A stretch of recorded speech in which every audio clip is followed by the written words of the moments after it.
All right, what's up, family? My name is Cat Brooks. For those of you who don't know me, I am an Oakland-based artist, activist, organizer, radio show host.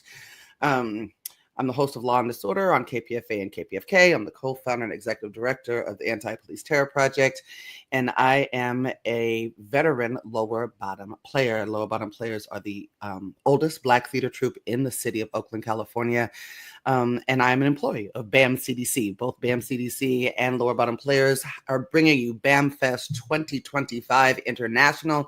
And as part of that, there's a curated interview series called Cattin with Cat Brooks.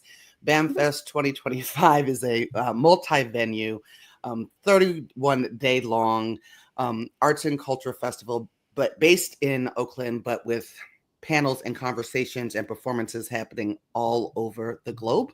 We're having artistic conversations, political conversations. There's poetry, there's theater, there's film.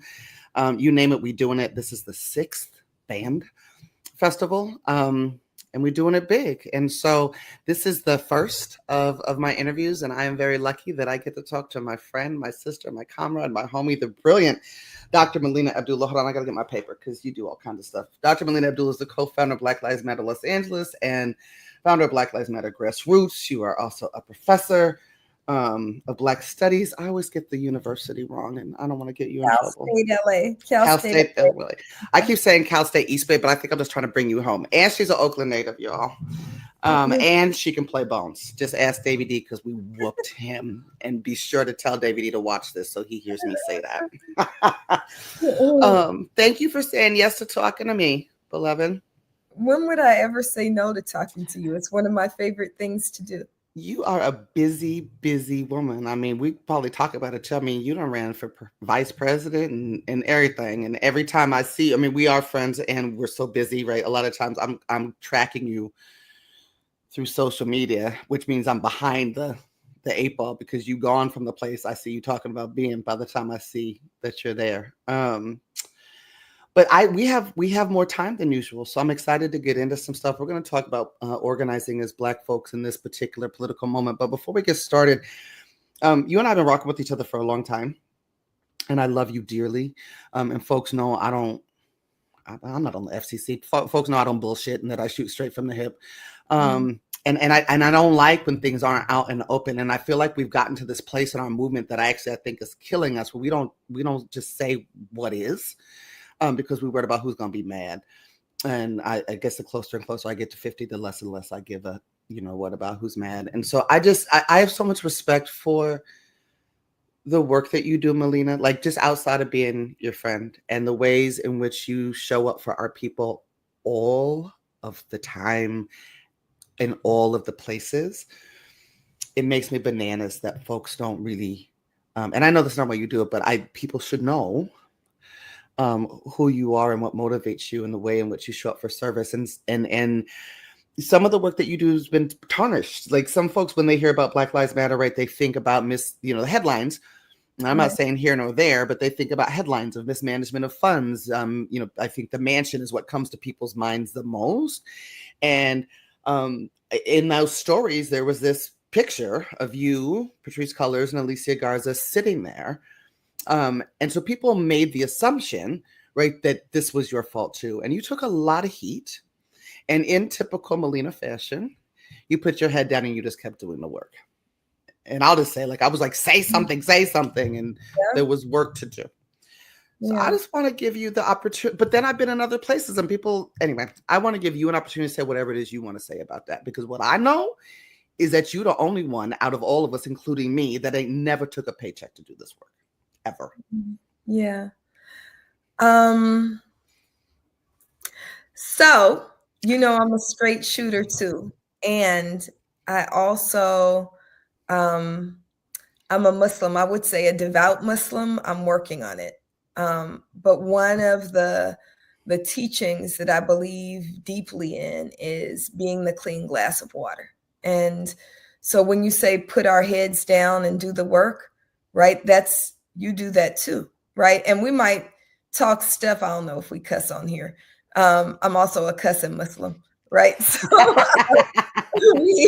we might talk stuff to each other, and we should be really clear that I catch you on social media too, but that does not mediate our relationship. Like I'll go, wait, I didn't know you were going here. Why you ain't take me with you, right? If I see it and I didn't know, I'm going, wait a minute, I'm your sister. How did I not know you were going somewhere? I need to go next time, right? I got frequent flyer miles. I'm rolling with you, right? But we're really close friends, and you've been my comrade, but also my confidant. And so I might talk stuff with you, and we talk stuff to each other. And that helps, I think, keep us delightfully insane. We are not sane people. We are delightfully insane, right? But also, what we do is at the end of the day, we go, no, you ain't quitting. This is your life's work, right? This is what the Creator has called us to do. So just do the work. And how do we do the work more effectively? So yes, we did the work beginning with Black Lives Matter, at least in 2013. And of course, both of us go back to doing work for Oscar Grant. You there, me here when the trial was here, right? And then we go back before then, right? Both of us have, when Frantz Fanon says each generation must out of relative obscurity discover its mission, fulfill it or betray it. All our lives, we've been on this mission to discover our mission and fulfill our mission. And so we've been doing this work because it's what's required of us, because it's a generational task, right? That we have to discover our mission and fulfill it. And so we've always done that. And so in the context of Black Lives Matter, in 2013, when the murder of Trayvon Martin was acquitted, we were called by our ancestors, by our Creator, by our community, by our children, by future generations into the streets to do work. And I feel really, really blessed and fortunate that it was a moment of mission discovery for me, right? And I get to live a purposeful life because God revealed purpose to me in that moment, right? Or confirmed purpose to me in that moment.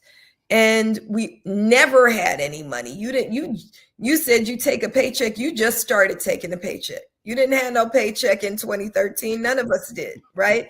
In fact, quite the opposite.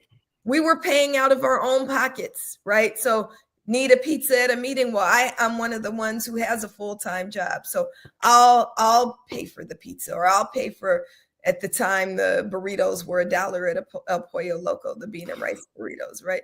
So I'll buy the bean burritos, right? And we were doing that, and we were paying for the movement. We were hijacking the copy machines at our real jobs, right? And that's what we were doing. And we were talking to our friends in churches. Can we meet there? Right? We didn't have no buildings to meet in. Right? And so those are the things that we were doing. And then in 2020, I always describe it as a moment when the world cracked wide open, when Ahmaud Arbery and Breonna Taylor, and then finally in May, when George Floyd is murdered, their spirits kind of gather and summon everyone into the streets. And people both make an impact with their feet, but they also make an impact with their pocketbooks. And some people were really, really generous, and money pours into blacklivesmatter.com. Now, I, like you, have always been a boots on the ground person. And at the time, Patrisse Cullors, who was the last remaining co-founder of Black Lives Matter, I've been here since day one, but I always say I was at the first meeting. I didn't call the first meeting, right? So I was there, and it was birthed because my students and my children and I met up with the artists and organizers that Patrisse had pulled together. And there were about 30 of us, right, who convened to form the first chapter, the first boots on the ground iteration of Black Lives Matter on July 13th, 2013. We were already in the streets, and she called us to have the meeting 3 days later. And that was the birth of Black Lives Matter as a movement, as not just a social media post. And so we did this work because it's required of us. So in 2020, because I'd been building a relationship, my relationship with Patrice goes back before 2013. We were doing work together to hold sheriffs accountable. We were doing work together to build Black Organizing Collective. And I'd met her years prior. So her passion was infrastructure. Mine is not. Mine is get up in the police face.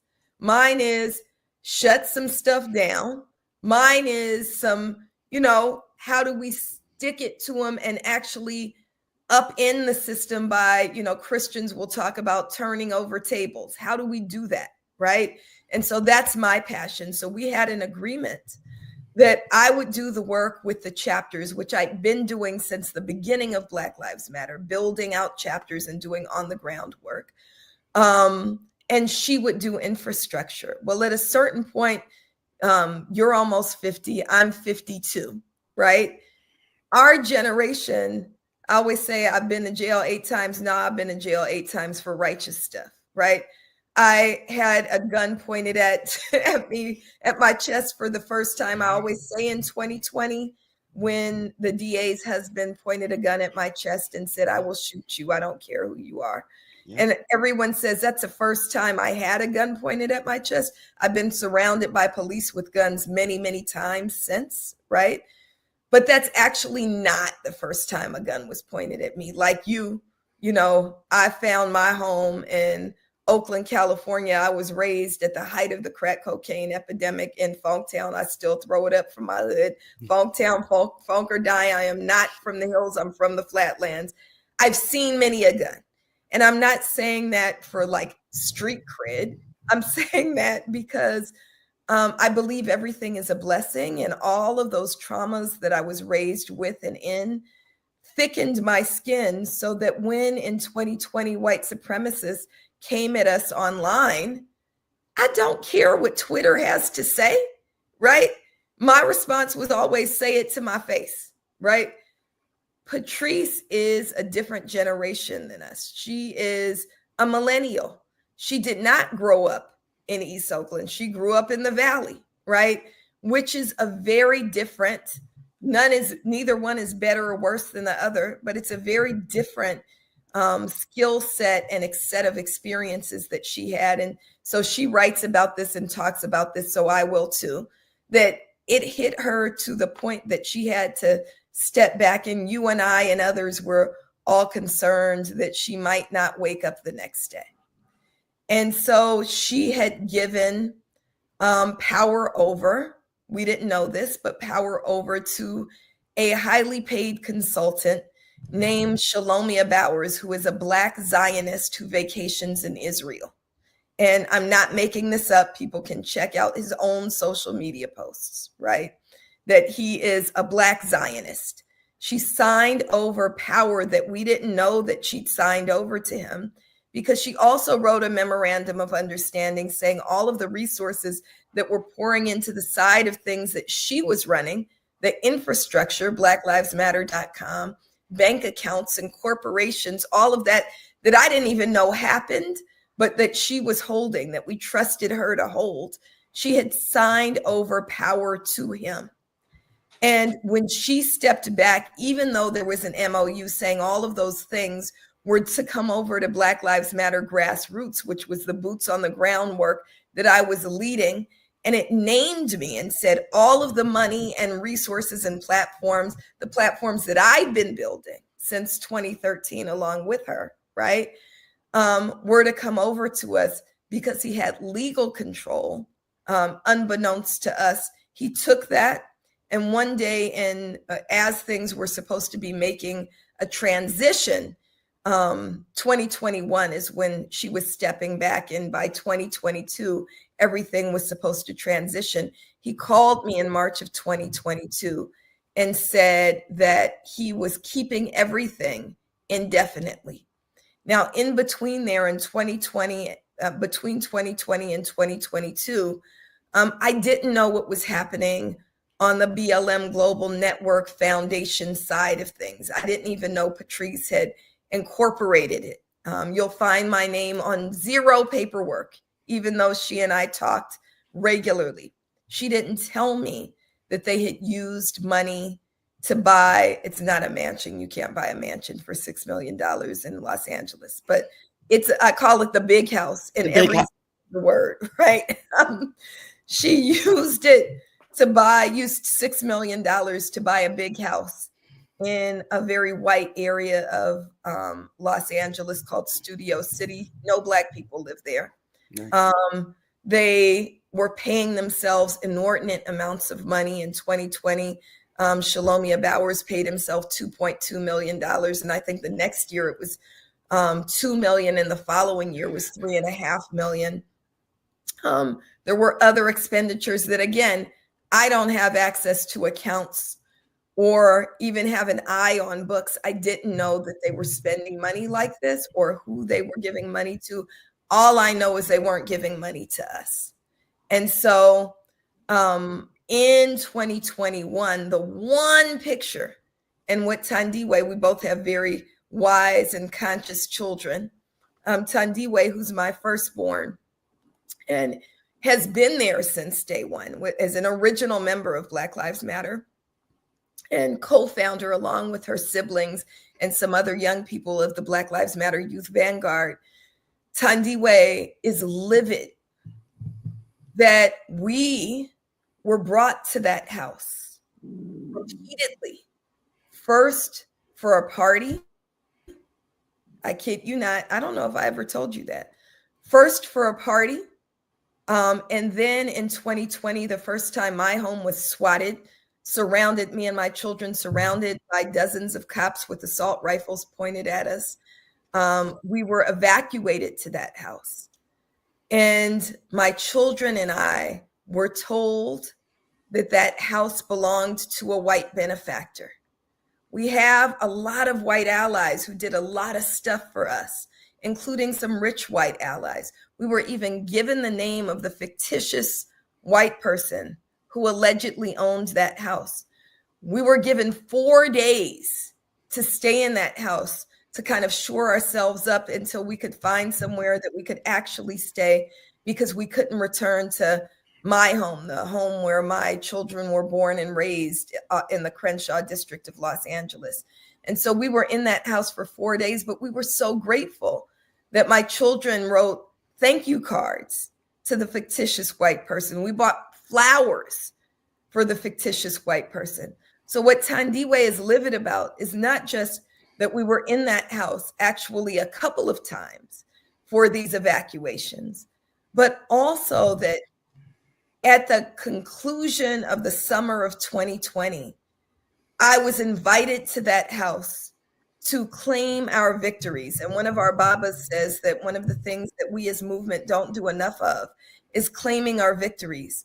2020 was a year when, again, I say the world cracked wide open. And I think that Cat, you and I and Baba Akili and all of the people around the country, Cara in Birmingham and Curtis in Detroit, and all of these families did as much work as we could possibly do. We carried a load as heavy as we possibly could carry.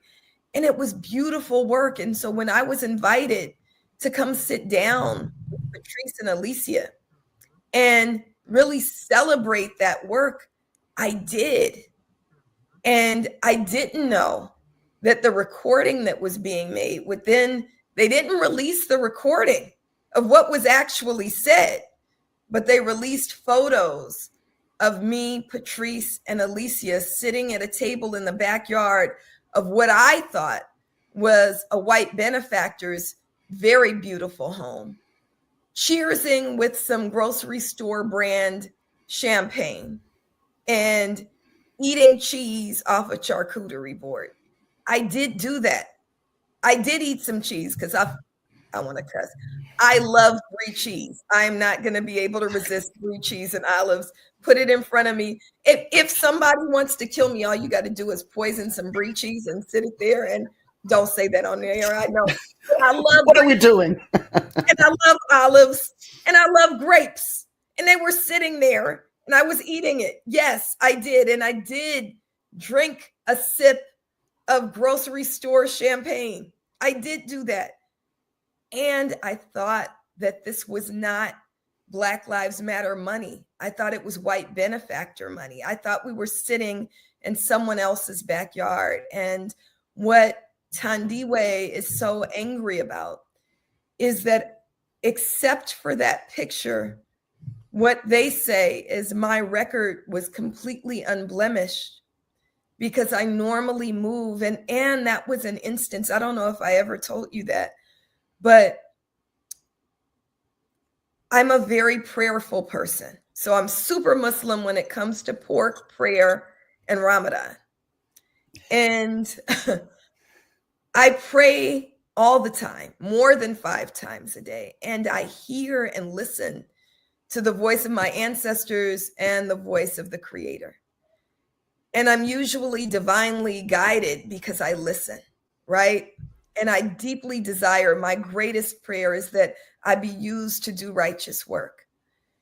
And I've never been put in a situation where I've been guided wrong. God is the one who told me in 2020 when resources came in and we could start taking salaries. You remember I did share this with you, that yeah, everybody else can take a salary, but God told me not to, right? And so I didn't. And I've never taken a salary. I earn a living because I'm a professor, and I'm grateful that I earn a livable wage, right? Through Cal State LA, right? But I've never taken a salary because God told me not to. I sometimes think that I ignored the voice of God around that gathering in the backyard, even though my mind says, but I thought it was the home of a white benefactor, right? I sometimes think that I was thinking, well,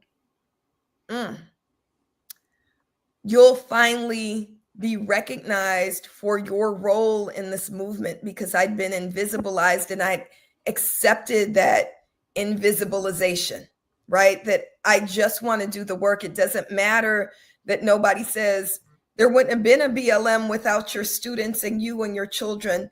And these are the sacrifices. And yes, these are the 3 people that have been pushed forward, but that's not they aren't the only people who've been carrying this movement on their backs. And maybe in a sense it was that, and I ignored God in that moment. And maybe that's my lesson, to never ignore God. But that's what happened. And that's the photo that people will see, which is interesting because in the most recent re-release of the photo, you'll notice that the 2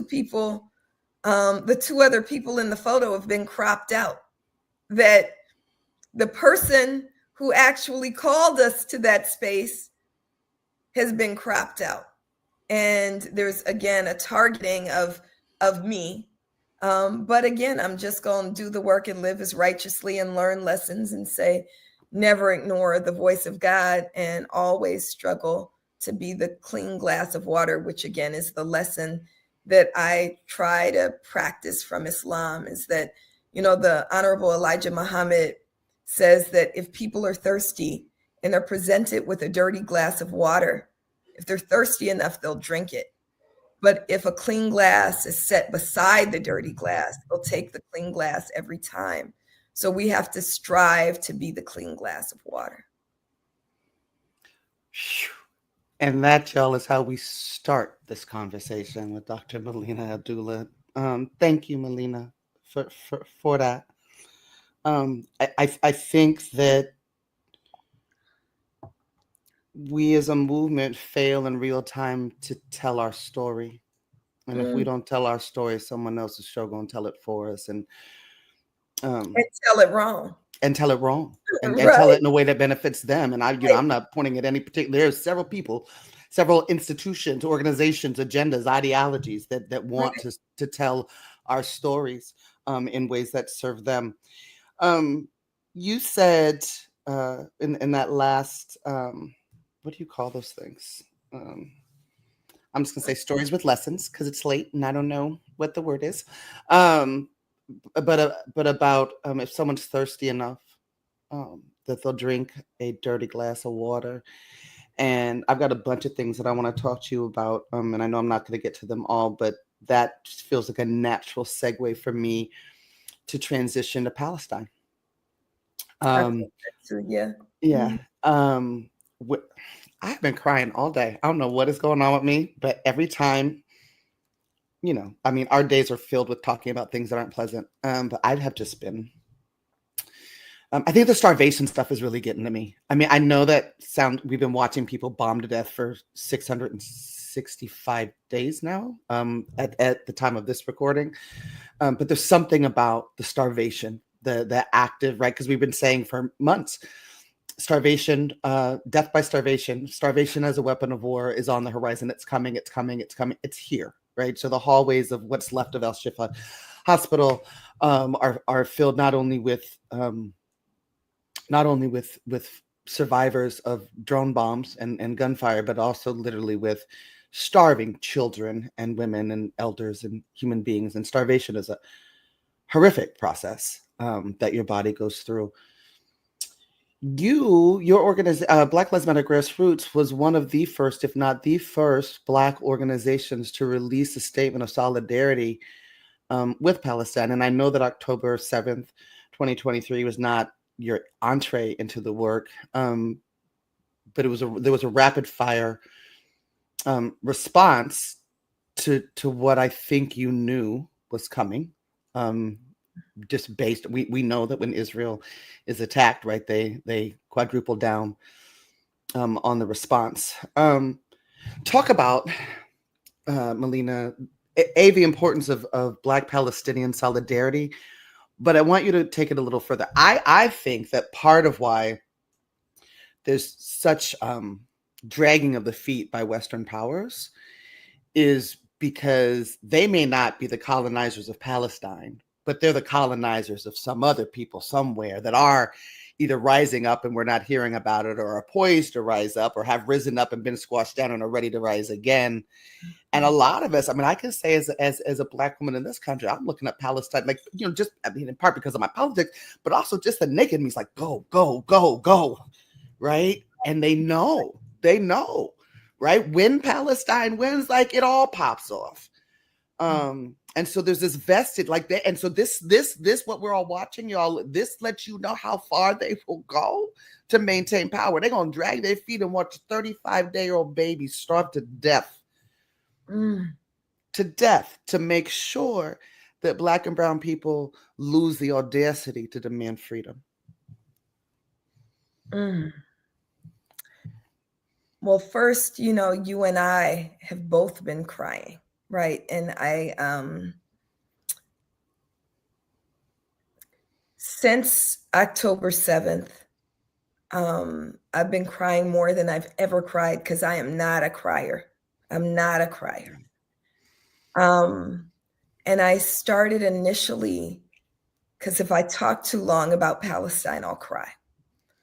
And initially, I was apologizing for my tears, that I try to get it together.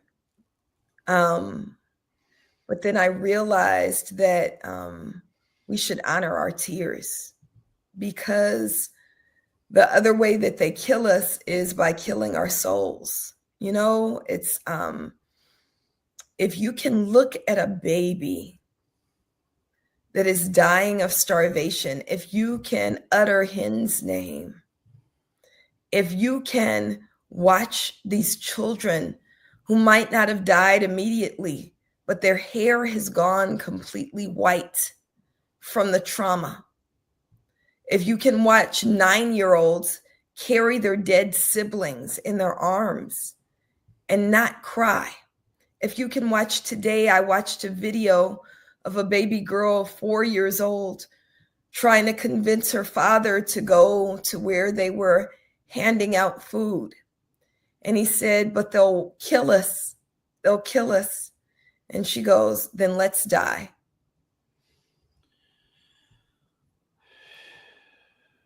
If you can watch that and not feel anything, then you're also dead. So thank you, God, alhamdulillah, for our tears. And so it's important that we understand the reason that Palestine resonates with every Black person that I know, except for them fake Black people, was Langley, like he ain't, he's one of them skin folk who ain't kin folk, right?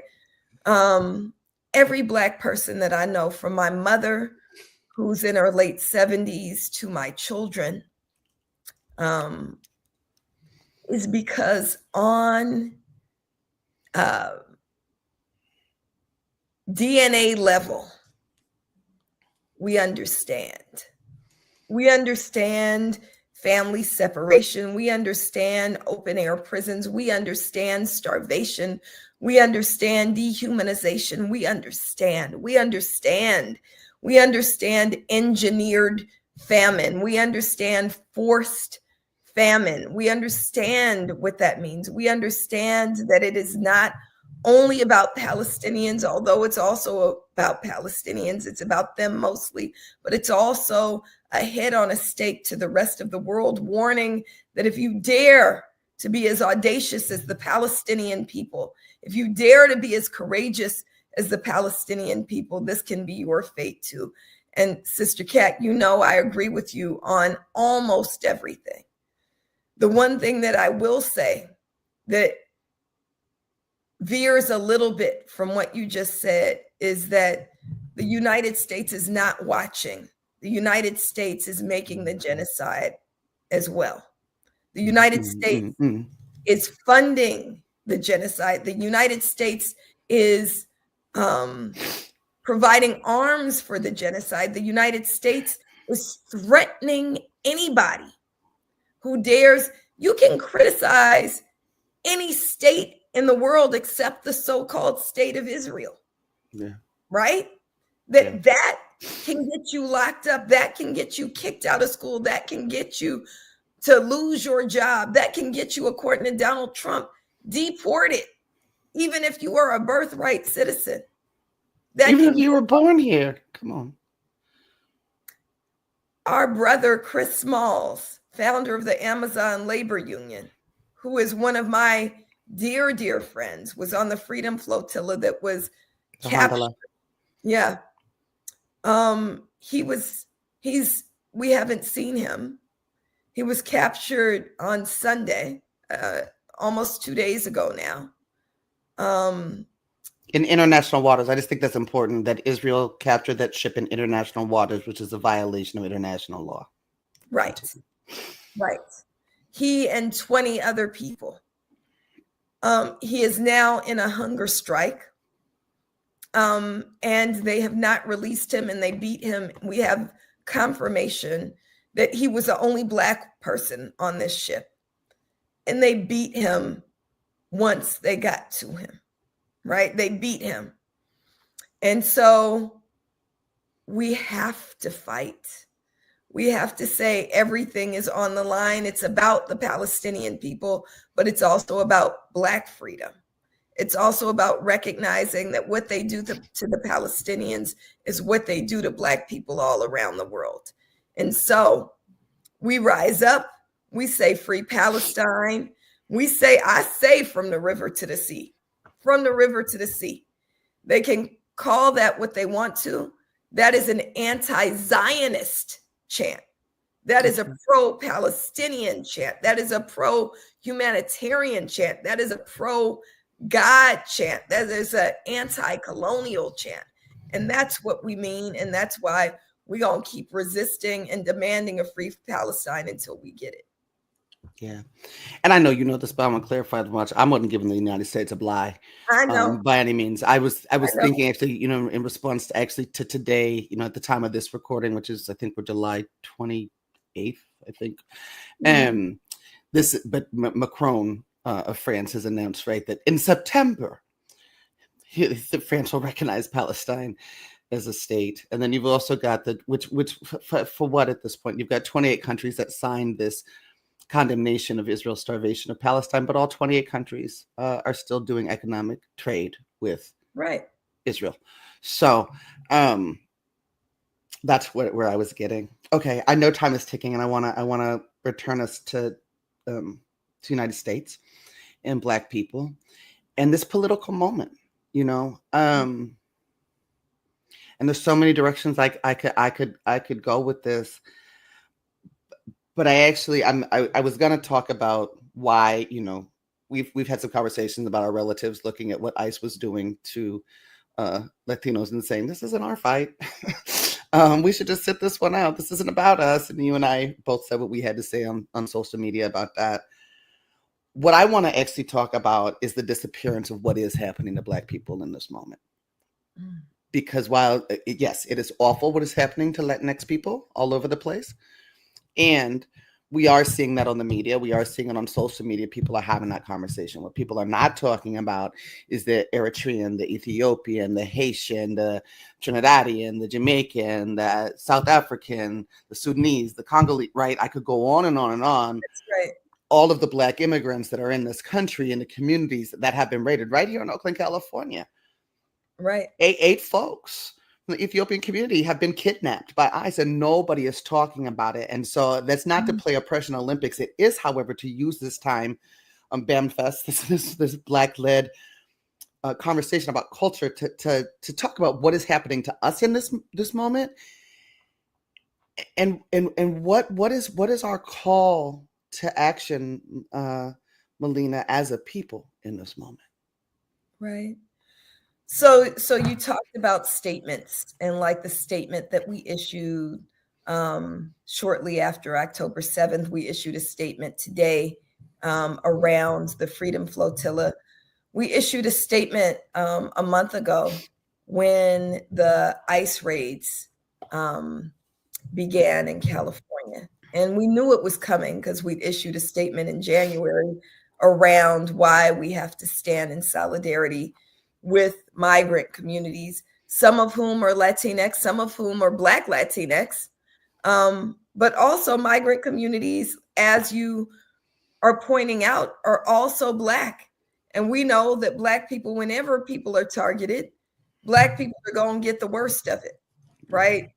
And so we issued a statement around that because what was very disturbing to me, and I know to you because we've had conversations about it, is this whole sit it out BS. That when has that ever been a good strategy for Black people? Sit it out. Sit it out. I've been seeing people talk about, I'm just going to stay home and eat popcorn. Why? You think they're not going to knock down your door? That's absolutely ridiculous. So, you know, we've said a few things. One, we have to stand up because it's righteous, because it's the right thing to do. Because, you know, again, we talked about ancestral memory, transgenerational memory, right? We know what it's like to have babies wrestled from our arms. Our great-great-great-grandmothers are crying out. And so we have to honor them, and we have to do what's right. Do what's right. Two, we got to remember solidarity, that we stand in solidarity with oppressed people of this world. Three, Latinx folks, a lot of them are Black too. Come on. And there's also Black migrants, as you were pointing out. You know, I was quick trying to Google the travel ban list of who these dangers are, right? We know who's on the travel ban list is exclusively Black and Muslim countries, exclusively. Not a single European country is on this list, right? Even though, you know, the last time I checked, one of the largest groups of undocumented migrants is, guess who? Canadians. They're going after a bunch of white Canadians. It's Canadians who overstay their visas, right? That's hilarious. I never think about them wanting to come here. They may not want to now. Nobody wants to come here now. Right. But they're not on the travel ban list, right? You're right.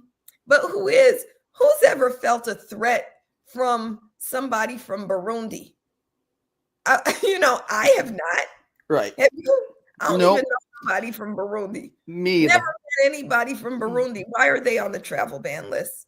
Why is Burundi on the travel ban list? That's absolutely ridiculous. So we know that when you talk about targeting of migrants, you're talking about Black migrants especially. Our sister, Gerline Joseph, talks about Haitians. She's the founder of Haitian Bridge Alliance, and the way in which Haitians are really seen as a threat. And we know why, because Haiti is the first free Black nation. Haiti will also beat somebody's behind. Somebody better Google Flatbush. That's right. Did you see Haitians that? fell from the sky. Like, get out of here. Right. Right. Woo. Right. Baby. But also, the last thing is, anytime you talk about a police state, anytime you talk about unleashing ICE, anytime you talk about, what is it, $180 billion new dollars to federal law enforcement with no rules, with unmarked vehicles and masked men wrestling people from bus stops, that is not going to wind up good for Black people. Right. That's not going to wind up good for Black people. That's not going to be a good situation for my 15-year-old Black son walking home from the bus stop. That's not going to wind up good for you or for me or for our babas or mamas or anybody else. And so we cannot be sitting it out. I was watching a certain celebrity activist lately on a podcast say they don't feel called. I don't feel called to be active at this time. I feel called to maybe, raise money. I feel called to be on media, but I don't feel called to be active. Well, then you shouldn't benefit from our action, because we should all feel called to be active. We should all feel a sacred duty to do this work and beat off ICE, And I also want to be real clear that it doesn't mean we ignore the anti-Blackness that lives in non-Black migrant community that is ever present.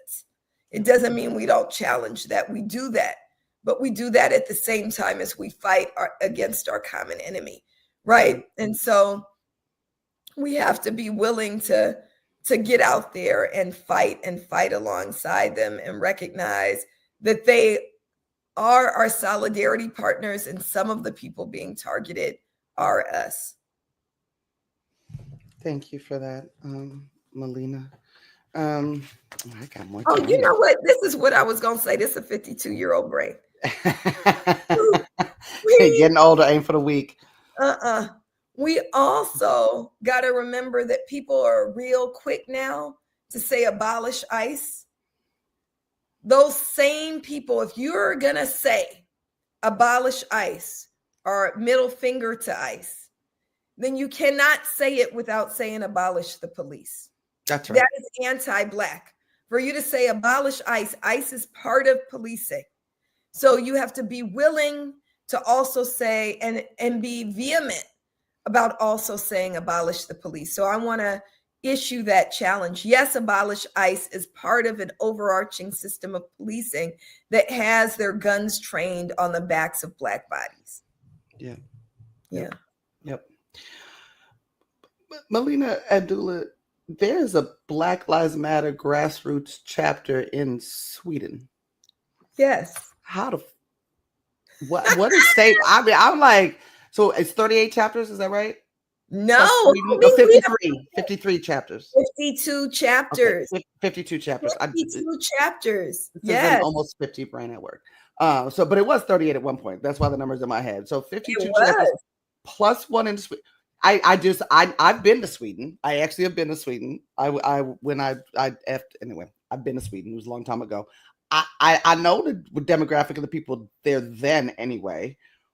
Talk and I think I think people, as I say Sweden, I think people are seeing blonde hair and blue eyes and clocks. Oh, no, that's Switzerland. I don't know the difference between them either. Which one has chocolate? Sweden? No, Swiss chocolate. Swiss chocolate and Swedish fish. Clock. All Swedish right. fish. We digress.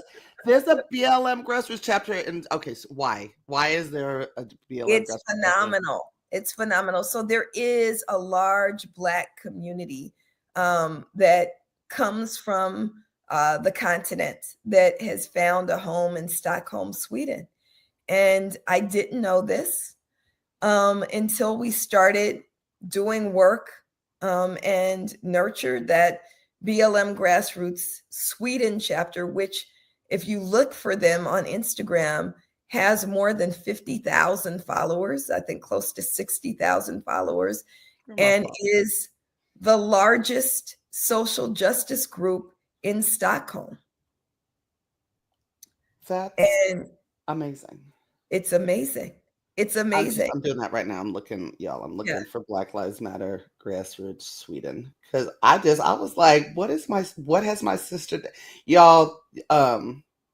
Melina is a master organizer. I mean, if anybody was gonna do it, it was Melina. It's fantastic. And I said we won't call ourselves global now because that's the thieves group, but we gonna say it how Black folks say it. We are now Black Lives Matter is worldwide. Black Lives Matter is worldwide. Yeah, well, I just followed them, so I just got one more. They got one more. So we have chapters, places you would never guess now. We just grew to 52 chapters, and it's not just like a hodgepodge. They go through a 3-month orientation process. They have to agree to the guiding principles. They're trained on how to organize. They're trained around media. They're trained on all these different things. And then they come to Los Angeles and we build community and skill build together. So we got a Black Lives Matter Sweden. We also got Black Lives Matter Hartford, Connecticut, right? Black Lives Matter Saratoga Springs, New York. And, all these places you wouldn't expect us to be, but it's absolutely necessary for us to be. We have more chapters now than ever. I think 7 of them are led by families of those who were killed by police or white supremacy. And we're larger than Black Lives Matter has ever been. The largest we had been prior to this is 40 chapters, and that was in 2020. We're now at 52 chapters and growing, even without money, even without platforms. And I think it's really important because these are people who believe in movement. Well, I think you want to say thank God without the money. I mean, I know it's hard. I know it's hard, and I know it's rough. And I just, as an older head, I'm not yet an elder, but I've been an organizer for almost 3 decades. I think the privatization, celebritization, and monetization of our movement is why Donald Trump is in the White House right now. People say, how did this happen? And I look at the last 10 years, 15 years. And I think, I'm like you. What do you call yourself? A conspiracy realist, right? I think they did that shit on purpose. I think that the movement that you and I were a part of launching in 2009 in response to the public lynching of Oscar Grant, and the way that collided with Arab Spring, and folks in Egypt had signs up that said, I am Oscar Grant, and it reverberated around the country. I think they said, oh, absolutely not. Right. And so I that I plan on saying more about this, but I do. I just think, philanthropy has always been a problem, but that's a different show. Always been a problem in terms of picking who they're going to fund to say what they're okay. Foundation money is blood money. Let's all just be real clear. That's rich white people money. Where that money come from? They ain't never going to give you enough money to actually get free. They will funnel enough money into our movement to make sure that we don't actually get free. So. So in a way, I do say thank God for you, Melina. That I do think that's why the chapters are growing. I think that's why there's not all the bickering and infighting and all the stuff that was happening right during them time. Like I remember just going and we were APT people, but we were in the mix with everything. Sort of like, what is happening? Right. Because broke people had anyway. I think it's a testament to organizing and being mission driven, and the souls of Black folk to still Mm, to steal one of mm. my favorite phrases. So and to your love for our people. And Dr. Melina Abdullah, I want to just thank you for your love for our people, for your love for me, for your life of service. You've changed the world, and I know you're gonna keep on changing the world, whether you have money or credit or whatever for it. Our liberation is your North Star. Thank you. Thank you. Before we go, I just want to say, I say it to you all the time, but I want to say it here that we also, we often say we keep us safe, but we also keep us alive and keep us, again, I'm going to start using it more. I just came up with that, delightfully insane, right? I love it. Cat, without you, I would not be here. I would not be here. And I'm grateful for every late night call. I'm grateful for every text that just says, I love you. I'm grateful for every Domino's game. I'm grateful for every time we have this time together. I'm grateful. And I think that it's so important that we have love in this movement, right? If revolution is grounded in love, then you're part of why I'm a revolutionary. I love you so much, and I know that you love me. And I'm just so grateful. I'm grateful. But before you have me crying with you in front of the people again, I'm going to say, y'all, today's guest has been Dr. Melina Abdullah, co-founder of Black Lives Matter Los Angeles, founder of Black Lives Matter Grassroots, professor of Black Studies at Cal State, LA, and Freedom Fire warrior soldier, my sister from another mister. Thank you. Thank you. All right, Ashley. I was supposed to chat, not talk, but